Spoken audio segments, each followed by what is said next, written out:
welcome back into WA Sports Talk. It's been, what, 2 years since we've done our last one? Probably. 2 years. Aiden's older, I'm fatter. So we are glad to be back with you. Lots going on. So we thought with all that's going on in the sports world, we thought we would have another little chat for you guys. So, Aiden, a lot of big moves in the NFL. NBA is going full force, and college basketball about to get to the March Madness side of things, right? Yep. So,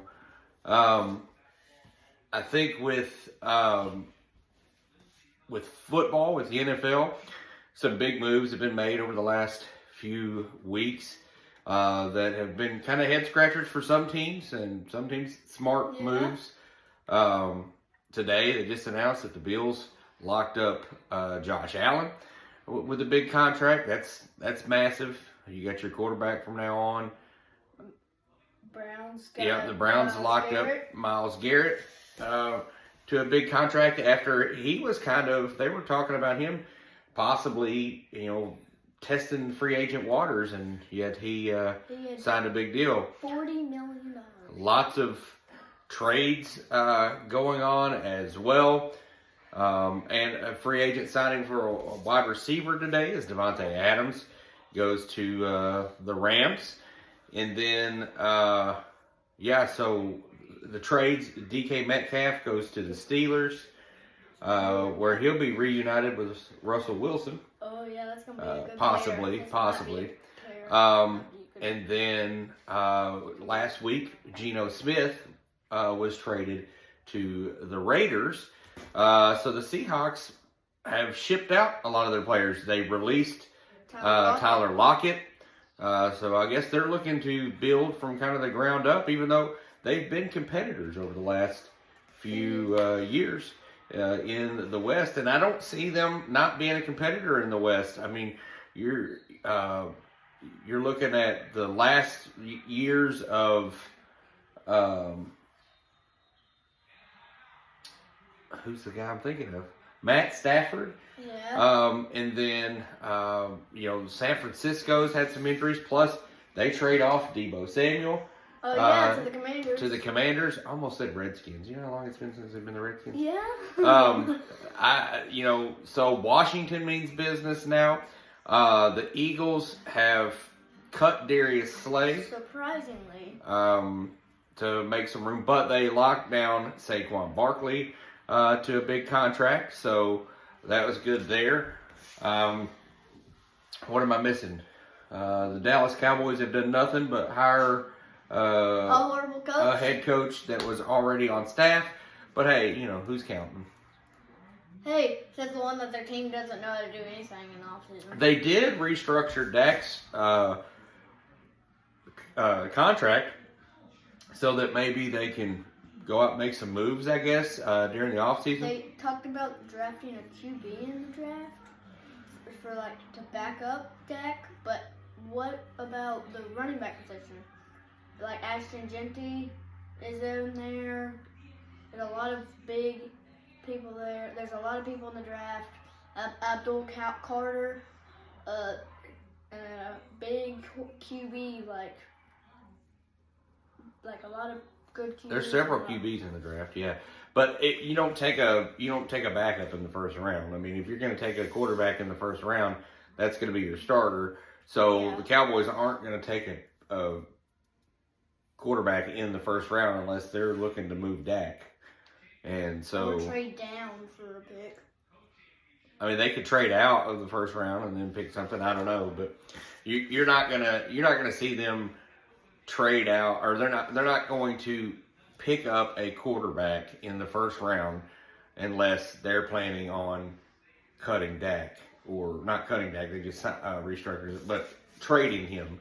I mean, you could see a situation kind of like Atlanta did last year, where they signed Kirk Cousins to a big deal and then go and go ahead and draft Michael Penix Jr.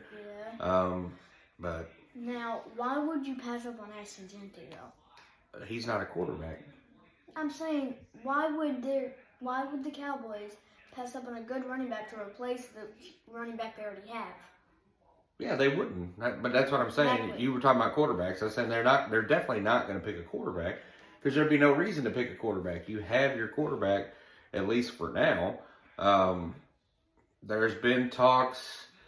Let's see. I was trying to think of some other rumors that might be swirling around. Tyreek Hill. Tyreek Hill. What is that rumor? He might get traded to the Chargers. Oh, really? Yeah. Speaking of the Chargers, they let Joey Bosa go, which is kind of crazy.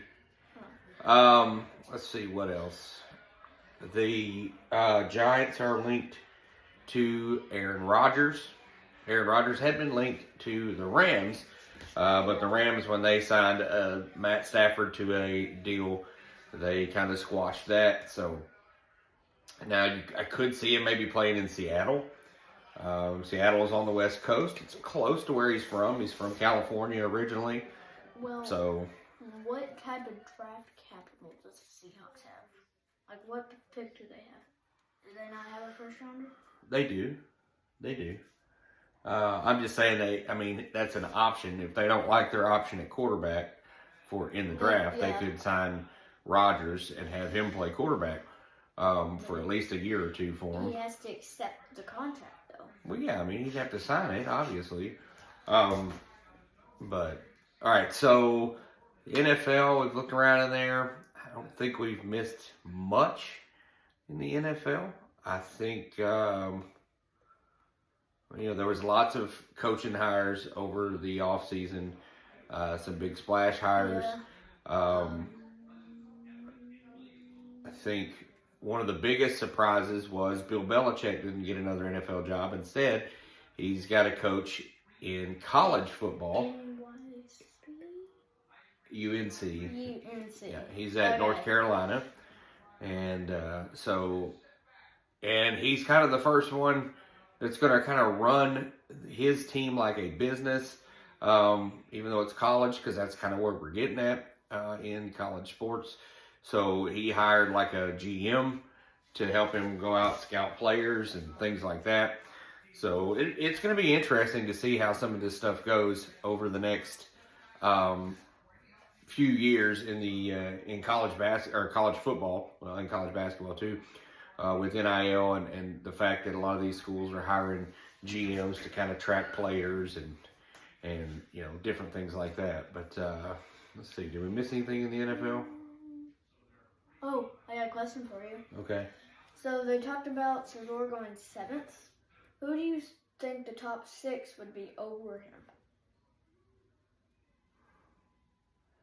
You put me on the spot there. Well, I think Will Howard will probably go over him, even though he had a terrible combine. But I think Will Howard has a chance to go over him. I'm trying to think of who else quarterback-wise is coming out. Cam Ward, yeah. Cam Ward will probably go over him. Dylan Gabriel, maybe. I don't know. He's kind of small, but maybe who? No, but I was going to say maybe Travis Hunter, but absolutely probably Travis Hunter. Travis Hunter.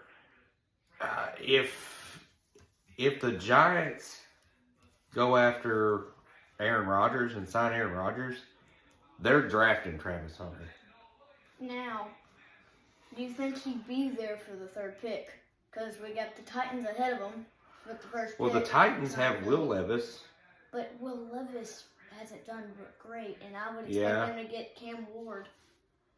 But the Browns might go Well, that's what I'm after saying. The him. Titans have Will Levis, so they would go after Travis Hunter.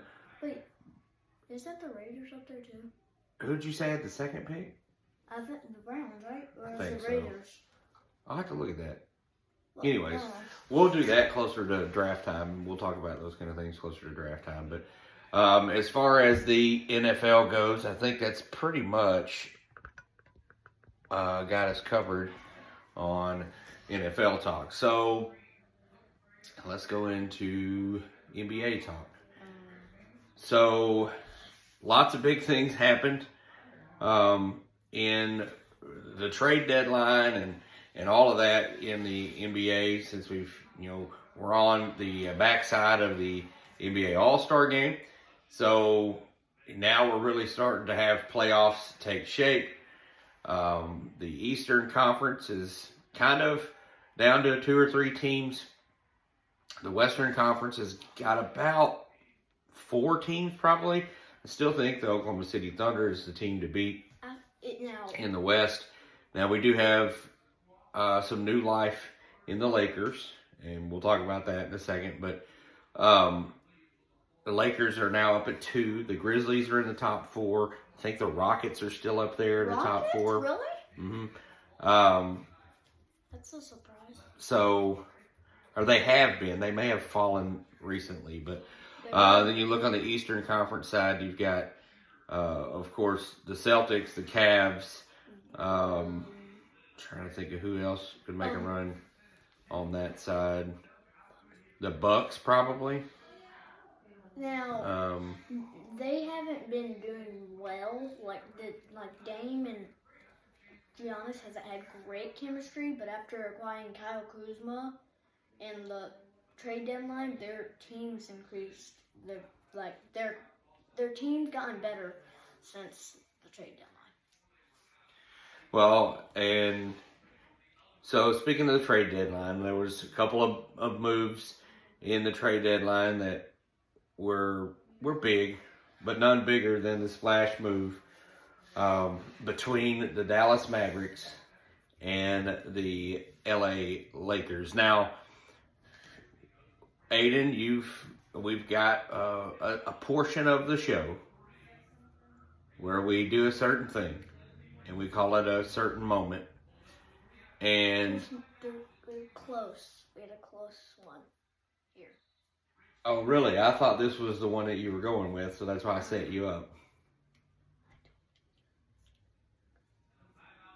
Oh, I don't think that's any. I think this one is definitely it. Yeah. So the wow moment of the day will be the Mavericks trading away Luka. So Kyrie towards ACL. Then they got AD out, and so their team lost a lot of greatness. Well, there. Not to mention on the flip side that now Luka is making the Lakers a contender for the title. I mean, with the 3-headed monster of LeBron, Luka, and Austin Reeves. Speaking of LeBron, he's out with a not torn. He has a groin injury, right? Groin injury. So there's no telling. I mean, that could change. Those are usually not minor, but they're usually they don't keep you out for that long. 1 to 2 weeks. And they've still got Luka and Austin Reeves, so I don't think they're going to hurt there. You look at the Grizzlies; they're almost fully healthy now, with Ja and Bane and Triple J. And then, of course, adding Zach Edey from the draft has given them some size on the inside. And so they've looked really good. But honestly, the team to beat in the Western Conference is the youth movement there in Oklahoma City. They have just been unbelievable. And I don't think it's going to change. I think they're still going to continue their historic run and probably make a big run deep into the postseason, if not win the NBA title. I think they might have beat the Cavs, which is another finals competitor, by 30 at one point. So yeah, it'd be pretty hard. It's gonna be a close one in the semi if both the Boston and Cleveland make it, but it would be hard for Cleveland to beat the Thunder if they made it that far. So, that's a little NBA talk. We've talked some NFL talk. Let's shift focus a little bit to college basketball, as it is March Madness time. as a lot of conferences are into conference tournament play. The SEC will kick off next week. The women's was this past week, and the SEC will start next week. And it is anybody's game in the SEC. And the SEC is the strongest conference in college basketball, as they've got, well, last check, 8 or 9 in the top 25. 4 or 5 of them in the top 10. So between Auburn and Alabama, Florida, Tennessee, Kentucky, they're stacked. Then you look at some of these outliers. Arkansas is coming on strong lately. Mississippi State has been consistent. Now they've lost their last couple. Speaking of Mississippi State losing, the Razorbacks beat them yesterday by like 1 point. They did. That's part of that. Arkansas coming on strong here towards the end. Ole Miss gets a big win last week against Florida. So a lot of teams kind of coming on here at the end, and tournament play starts up this week, and it's anybody's game in the SEC. Speaking of tournament time, we're fans of Arkansas State. They're playing in the Sun Belt Conference tournament. They'll be in the championship tomorrow night. Actually, both men's and women's teams will play in the championship game. And as we sit right now, the women will play James Madison. The men still yet to be determined. Last we looked, though, Troy was up 14, I think, over James Madison. It's a 6-point game now. So James Madison making a push back into it. So anybody's game now. It would be neat to have both A-State and A-State JMU playing in both sides of the bracket. Right. This is the second year in a row, and second year under Coach Brian Hodson for A-State, but their second year in a row playing in the Sun Belt Conference Championship game. This was the first year that they got a